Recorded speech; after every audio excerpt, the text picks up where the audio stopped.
सभी मित्रों का, सभी साथियों का इस पत्रकार सम्मेलन में स्वागत है। 19 तारीख को पहले राउंड का चुनाव हुआ है।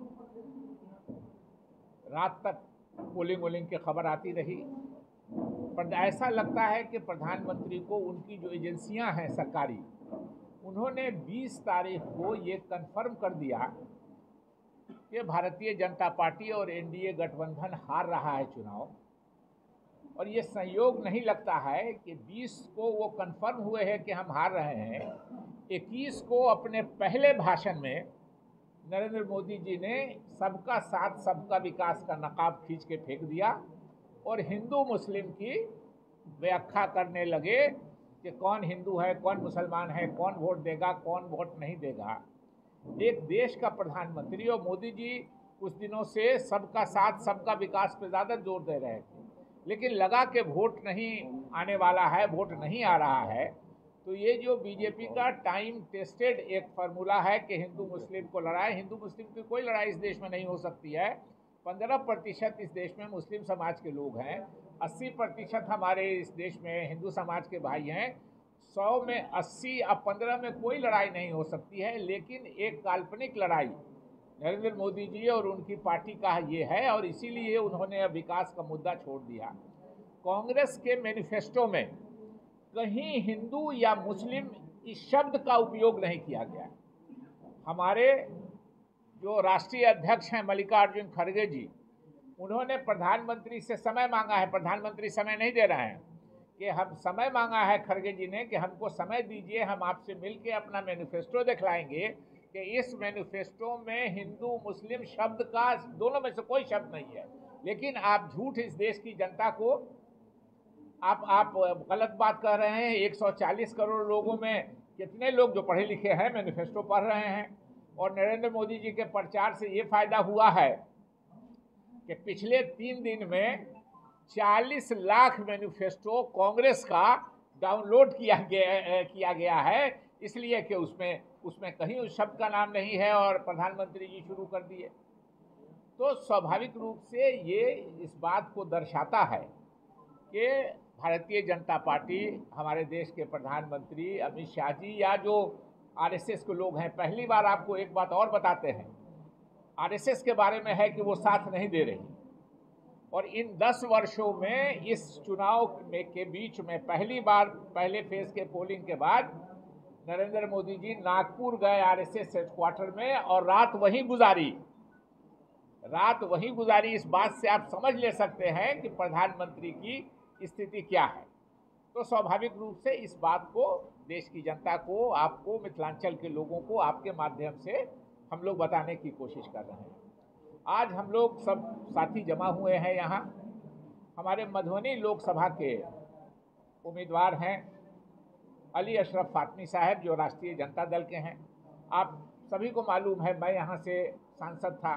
आप लोगों को ही बुला के मैंने एक प्रेस कॉन्फ्रेंस करके आज से 1 साल पहले घोषणा कर दी थी कि मैं कोई चुनाव नहीं लड़ूंगा, और मैं चाहता था कि कांग्रेस के लोगों को हो। लेकिन मैंने उसी समय कहा था कि अगर कांग्रेस के नहीं, हमारे गठबंधन के कोई साथी होंगे तो हम लोग उसी ईमानदारी से काम करेंगे। आज हम लोग ये पत्रकार सम्मेलन बुला के इसलिए कर रहे हैं कि अली अशरफ फातमी साहब के लिए कांग्रेस के ही साथी, इसमें आपको आरजेडी के लोग या दूसरी जो मुकेश सहनी जी की पार्टी हैं या सीपीएम सीपीआई के लोग नहीं मिलेंगे। जिला का पूरा कांग्रेस परिवार एक तरह से यहाँ बैठा है। मधुबनी लोकसभा का हम लोग फिर झंझारपुर में करेंगे। ये मधुबनी लोकसभा के लिए है। आज हम लोग पूरे लोग यहाँ बैठे हैं कि हम लोग पूरी मुस्तैदी से, हमारे जो गठबंधन के उम्मीदवार हैं अली अशरफ फातमी साहब कोई अननोन नाम नहीं है। पड़ोस के हमारे दरभंगा लोकसभा क्षेत्र से 4-5 बार वो सांसद रहे हैं। भारत सरकार में हम लोग साथी मंत्री थे। उन्होंने काम भी अच्छा किया है। लेकिन इस बार गठबंधन में फैसला हुआ कि दरभंगा की सीट किसको होगी, मधुबनी की सीट किसको होगी। तो राष्ट्रीय जनता दल की तरफ से आए हैं। हम सब लोगों ने ये फैसला किया है कि हम लोग अपने जानते, हमारी जो शक्ति है, हमारी जो क्षमता है, कांग्रेस के हम सब साथी मिलके गठबंधन के उम्मीदवार अली अशरफ फातमी साहब को जिताने का प्रयास करेंगे। और हम लोग ये सुनिश्चित करने की कोशिश करेंगे कि अली अशरफ फातमी साहब अच्छे वोटों से जीतें और हमारी सरकार दिल्ली में बने, जिसमें हमारे मिथिलांचल की भी भूमिका में हमारे जो मिथिलांचल के प्रतिनिधि होंगे वो महत्वपूर्ण रोल निभाएंगे। जैसा 2004 से 2009 के बीच में हुआ था कि मिथिलांचल से मैं था, अली अशरफ फातमी साहब थे, हमारे और साथी मंत्री थे। एक होता है कि अगर आप राज्य सरकार में हैं तो राज्य में मंत्रिमंडल में आपको मिलता है, आपको प्रतिनिधित्व होता है। मिथिला के अभी हमारे यहाँ से समीर कुमार महासेठ जी थे, अब्दुल बारी सिद्दीकी साहब थे मिथिलांचल से। उसी तरह जब भारत सरकार बनेगी तो हम उम्मीद करते हैं कि अली अशरफ फातमी साहब भी उसमें नेतृत्व करेंगे हमारा, अगर हमारी यूपीए की सरकार बनती है तो। और लगता है कि इंडिया गठबंधन या यूपीए जो भी आप इसको कह लीजिए, उसकी सरकार बनने जा रही है। भारतीय जनता पार्टी और प्रधानमंत्री जी का जो बेचैनी है, कि जो घबराहट है, उसको देख के मुझको लगता है कि निश्चित रूप से हर जगह से, क्योंकि एक हमारे साथी ने बहुत अच्छी बात कही, एक तरह से ये 400 पार बराबर बोलते हैं। और 400 पार तो उसने कहा कि भाई राजस्थान में सारी की सारी सीट आपकी थी, कर्नाटक में सारी की सारी सीट आपकी थी, उत्तर प्रदेश में सारी की सारी सीट आपकी थी, बिहार में 40 में 39 सीट आपकी थी। अब बढ़ेगा कहाँ से? अब तो पाकिस्तान और बांग्लादेश में चुनाव कराइएगा तभी ये बढ़ने वाला है, क्योंकि जो हिंदी हार्टलैंड था उसमें तो आपको पिछले ही इलेक्शन में मैक्सिमम था। अब तो घटने ही का सवाल है, बढ़ने का स्कोप कहाँ है? तो पाकिस्तान बहुत करते हैं, मुस्लिम भी करते हैं और पाकिस्तान भी करते हैं। पाकिस्तान में चुनाव करा लेंगे तो कुछ सीट हो सकता है बढ़ जाए। इसलिए इस बात को हमको, आपको, सबको दिमाग में रखना चाहिए। हम बात करते हैं बेरोजगारी पर। 45 सालों में सबसे ज़्यादा इस देश में बेरोजगारी है वो नरेंद्र मोदी जी के शासनकाल में हुआ। किसानों की आमदनी 18 सालों में किसानों की आमदनी सबसे कम है। जो कह के आए थे, ये वादा करके आए थे कि 2022 तक किसानों की आमदनी हम दोगुनी कर देंगे। दोगुनी क्या करेंगे कि 18 साल में किसानों की आमदनी सबसे कम है। देश की सुरक्षा की बात है। पाकिस्तान का नाम बड़ा, पाकिस्तान को हमने 2 टुकड़े कर दिया इंदिरा जी के नेतृत्व में 1971 में। और दुनिया के इतिहास में आपको नहीं मिलेगा कि 95,000 फौजों को हमने सरेंडर करवा लिया। पाकिस्तान की कोई हैसियत नहीं हमारे सामने। चाइना हमको अभी तंग कर रहा है। कल अभी आया है, सारे जिसको हम लोग आरोप भी लगाते हैं गोदी मीडिया, लेकिन कितना बचेगा कि उन्होंने भी कल दिखलाया सब जगह कि जो पाक ऑक्युपाइड कश्मीर है उसमें चीन सड़क बना रहा है और नरेंद्र मोदी जी चुप हैं, भारत सरकार चुप है। हमारे 20 सैनिक मारे गए और प्रधानमंत्री ने कह दिया कि न कोई आया है, न कोई आया था, न कोई आया हुआ है। तो हमारे सैनिकों की हत्या किसने की? हमारे सैनिकों को शहीद किसने किया? अगर नहीं कोई आया था चीन से, तो गांव का गांव बना रहा है चीन बॉर्डर पर, हमारे भारत चाइना बॉर्डर पे। अरुणाचल जो हमारा प्रदेश है, जिसके हमारे बहुत ही खांडू दोड़ जी हमारे मित्र थे, जो चीफ मिनिस्टर थे, जो प्लेन क्रैश में जिनकी मृत्यु हुई, उन्हीं के लड़के प्रेमा खांडू आजकल वहाँ के मुख्यमंत्री हैं। अरुणाचल प्रदेश के जगहों का नाम चीन बदल रहा है, लेकिन भारत सरकार नहीं बोलती है। क्यों नहीं बोलती है? ज़रा गौर कीजिए कि चीन के मामले में हिंदू मुस्लिम की भावना नहीं फैलेगी। इस हिंदू मुस्लिम की भावना फैलेगी कहाँ से? तो पाकिस्तान से, बांग्लादेश से। इसीलिए प्रधानमंत्री जो असल खतरा है उस पर चर्चा नहीं करते हैं देश को, और जो नकली खतरा है 95,000, उसकी कोई हैसियत है पाकिस्तान की? अब 95,000 फौजों का लिखित सरेंडर, दुनिया के इतिहास में आपको नहीं मिलेगा कि 95,000 फौजों का लिखित सरेंडर करा लिया। तो हम उस पर बात करना चाहते हैं, भ्रष्टाचार पे बात करना चाहते हैं। जो भ्रष्टाचार किया है इलेक्ट्रल बॉन्ड में, जिसको कहते हैं कि छिनतई करना, और तो और अब गौर कीजिए कि नकली दवा कंपनी बनाने वालों के यहाँ, घटिया दवा कंपनी बनाने वालों के यहाँ छापा पड़ा है। गौर कीजिए, हमारे आपके किसका परिवार कब अफेक्टेड हो जाए कोई नहीं कह सकता।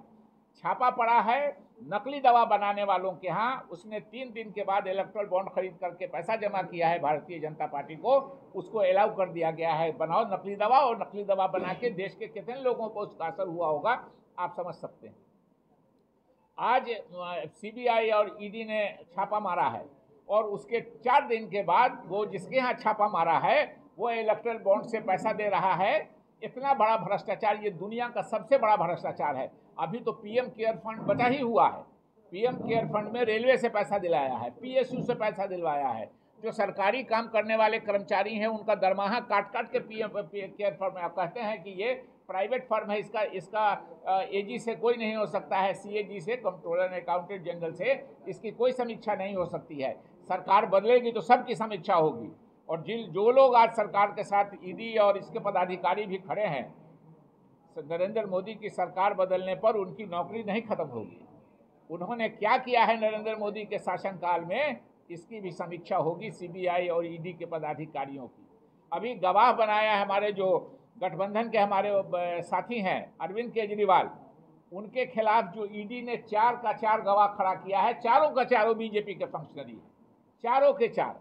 अभी चंडीगढ़ में क्या किया उन्होंने, देखा होगा आप लोगों ने कि जो बीजेपी का ये है मेयर चुनाव में, वो वोट खराब कर रहा है कि 2 निशान नहीं लगना चाहिए। तो जो जायज वोट है हमारा और आम आदमी पार्टी का, उसको जो प्रिजाइडिंग अफसर है वही निशान लगा के उसको ये कर रहा है और उसको इनवैलिड करार दिया है।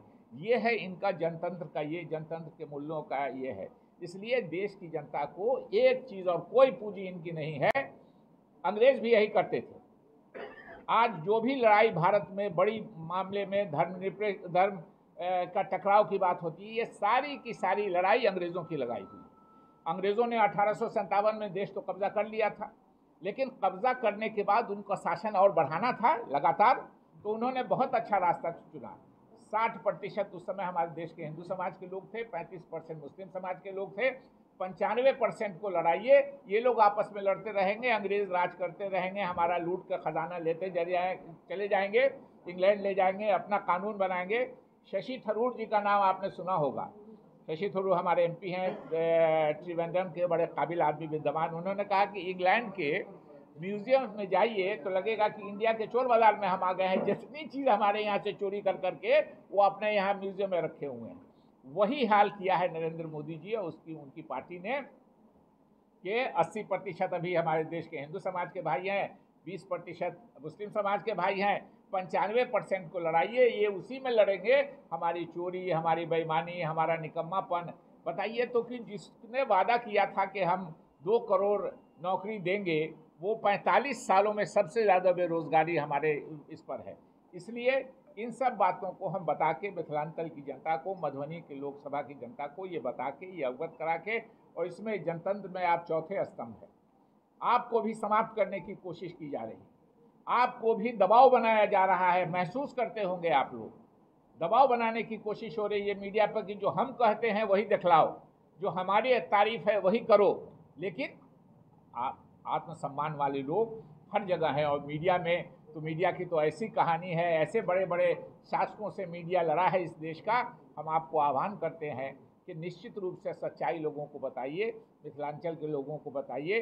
आज हम केवल अली अशरफ फातमी साहब, जो मधुबनी में हमारे गठबंधन के उम्मीदवार हैं, उनके पक्ष में उनका काम है। आपको मिल जाएगा कि उन्होंने क्या क्या काम किया है। बगल का दरभंगा पड़ोस का क्षेत्र है, मधुबनी जिला का भी लोकसभा का भी कुछ पड़ता है।